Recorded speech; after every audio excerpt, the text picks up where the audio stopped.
Goldman Sachs has raised the probability of a U.S. recession to 35% from 20% and said it expects more rate cuts by the Federal Reserve. The brokerage also lowered the world's largest economy's GDP growth forecast for 2025 to 1.5% from 2% and projected 3 interest rate cuts, each from the U.S. Fed and the European Central Bank, from its previous expectation of 2 each. Goldman also expects the average U.S. tariff rate to rise 15 percentage points in 2025, 5 percentage points more than its prior baseline forecast, and predicts Trump to announce reciprocal tariffs that average 15% across all U.S. trading partners on April 2nd.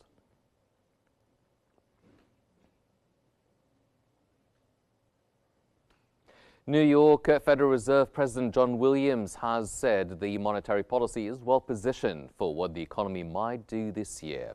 Williams said in an interview, monetary policy is moderately restrictive, with the current setting of interest rates putting some downward pressure on inflation.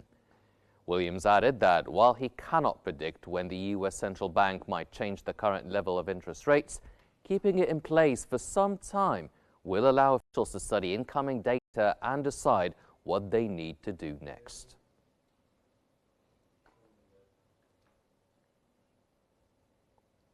Japanese Prime Minister Shigeru Ishiba has said Japan will continue to push strongly for the United States to exempt the country from auto tariffs. Ishiba, grappling with sliding approval ratings ahead of an upper house election expected in July, is also under pressure to counter economic headwinds from U.S. tariffs and protect households from rising living costs.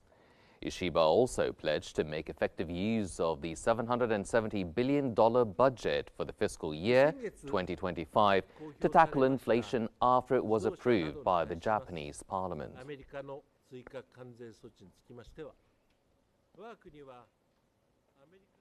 South Korea's March exports have grown for a second month, but missed market expectations, suggesting a softening outlook as a global trade war triggered by U.S. President Donald Trump's tariffs raises uncertainty for manufacturers. Outbound shipments from Asia's fourth largest economy stood at $58.24 billion, up 3.1% from a year earlier. They compared with a median 3.5% increase forecast in a Reuters poll of economists. Exports of semiconductors rose 11.9%, the biggest gain in 3 months, while automobiles grew 1.2% as a jump in hybrid sales offset a drop in electric vehicles.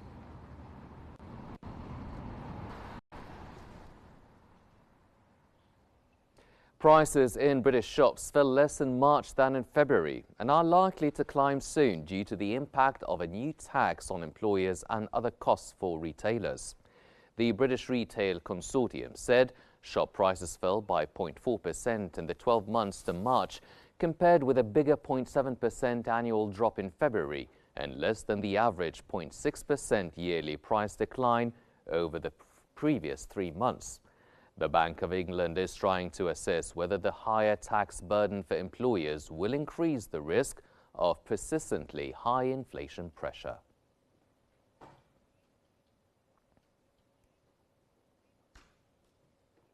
Poland's defense minister has announced Poland and the United States signed an agreement worth nearly $2 billion for the delivery of logistical support for the Patriot air defense system. Poland's defense ministry said implementing the agreement would enable the operational readiness of Patriot launchers, which form the foundation of the Whistler program. It aims to counter, among other things, short-range tactical ballistic missiles, including maneuvering missiles.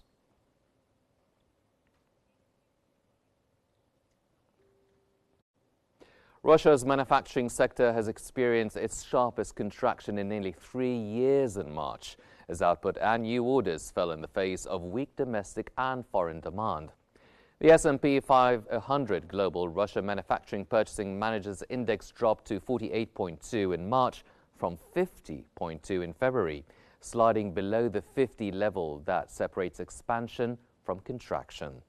Output levels fell in March at their sharpest level since July 2022.